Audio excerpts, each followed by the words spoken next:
Kapin sa 250 ka mga balay ang naugdaw sa sunog nga migo sa Mandawi City, labing dako nining tuiga. Nasayran nga sikit-sikit ang mga panimay ug ginama sa mga light materials, hinungdan nga paspas kining gilamoy sa kayo. Kapin sa 600 ka pamilya ang apektado ug kasamtangang gipayluna sa evacuation center. Ang detalye sa report ni Nico Sereno.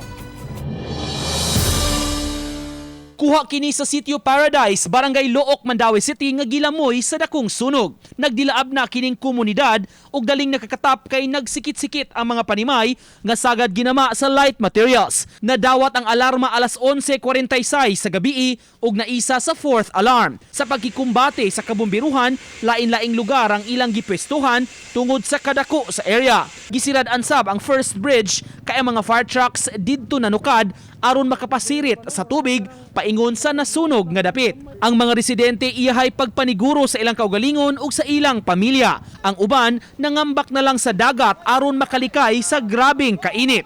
Mutulo ka oras ang pakikumbate sa kabombiruhan sa kayo ug nadeklara nga fire out alas 2:38 sa kadlawon. Sa pagkahayag na, anam-anam nang maaninaw ang danyos nga namugna sa sunog. Sa kalapad sa naapektuhan, halos nahurot ang entero Sitio Paradise. Kaganihang buntag, busy ang ubang residente sa pagsalbar sa unsa pay mapahimuslan ug mapatimbang sa ilang mga kabtangan. Paspas kuno ang pagkatap sa kayo ug kadaghanan kanila walay nadala tapot lawas ra. Ang sagit, ni buto, sigang kuan.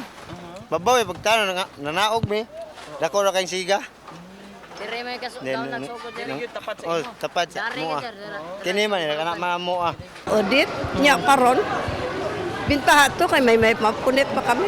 Karon wa nagid dagan nami tamo siguro malidre lami. Bala nang amon mga pagkabutang. Samtang mibisita kaganiha ang mga opisyales sa City Hall, pinanguluhan sa mayor. Misaad sila og tabang gikan sa syudad. Makabalik ra kuno ang mga residente sa pagtukod sa ilang mga balay apan hapsayon una ang lugar. Reblocking in a sense nga atong ko nag-access, we have to consider the accessibility, ang safety sa matag purok. Kay bawtang tanan nagangat ang Pasko.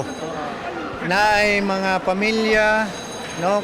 Naay mga tiguang, naay mga bata apektado sa maong dakong sunog. Ang Barangay Council nag-emergency session usab kaganiha aron hisgutan ang tabang nga mahatag sa mga apektado. Kapin 300,000 pesos ang ilang magahin nga pondo gikan sa panudlanan sa barangay. Uban ni Godfrey Relien, Nico Sereno,